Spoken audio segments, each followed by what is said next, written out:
And our life is communal life. Because if you live alone, you don't enjoy life. But when you live a caring and sharing life, it's a different thing altogether. And you have shown to all of us that you share, you care for the family, for the community, for the locality, and indeed beyond. We appreciate you, and we thank Kabesi once again for making us to be able to appreciate you by the award of this chieftaincy title. My prayer is that God will continue to expand your coast. God will continue to guide you. God will continue to lead you aright.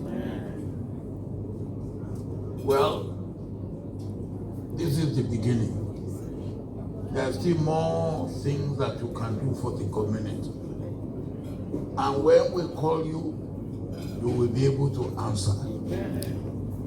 And when you answer, you will be able to satisfy us. For me, I am really, really happy to be able to be part of this. With 9 decades on the surface of the earth, I think seeing things like this will probably elongate my life a little bit. Thank you. Thank you very, very much. And you need nilu. Oloye Aremu Olusegun Obasanjo.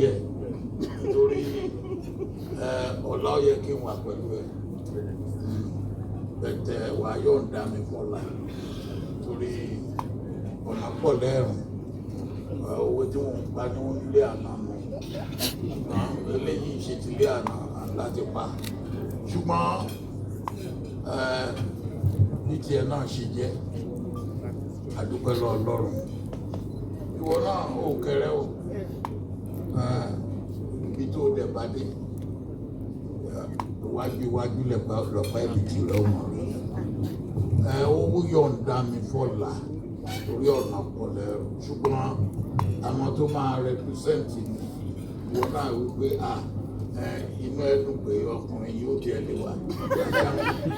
Àṣé àwọn tí wọ́n máa wá wọn á ká ojú ìṣòwò.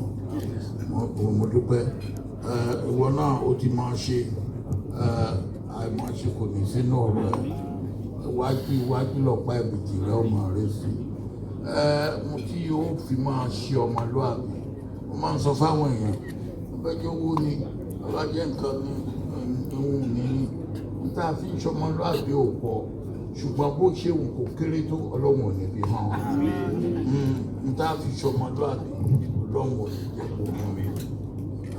Ò ṣe gan gbogbo yín lẹ́ṣẹ̀.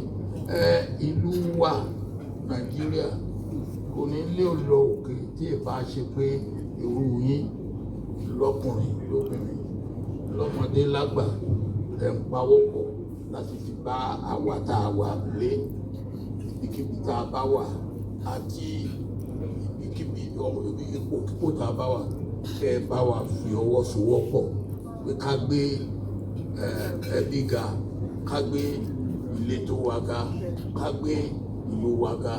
Ọlọ́run á dẹ̀ máa ràn yín lọ́wọ́. Ẹ ṣé mo dúpẹ́ o. Ẹ̀yin onílù, ẹ wá fún mi ní ìlú kí n jó. Ẹ wá fún mi ní ìlú kí n jó. Ìwọ master of ceremony. Ìwọ lọ ilé ìwé dáadáa torí BBHF ló lọ. N kò ti pé máa gbọ́ mo ti pé nínú secondary mo mọ̀ pé wọ́n láti jẹ́ kọ́ka mi òsínìọ̀ mi ní ìwé ó láti jẹ́ kó òsínìọ̀ mi ní ìwé yẹn bẹ́ẹ̀ wọ́n tẹ̀lé mi pé ṣé mi ò kò pẹ̀ tẹ́mi kú ní ìwé yẹn 1956 mo kú. Láti náà tí mo ìwé tí ó pàdé ara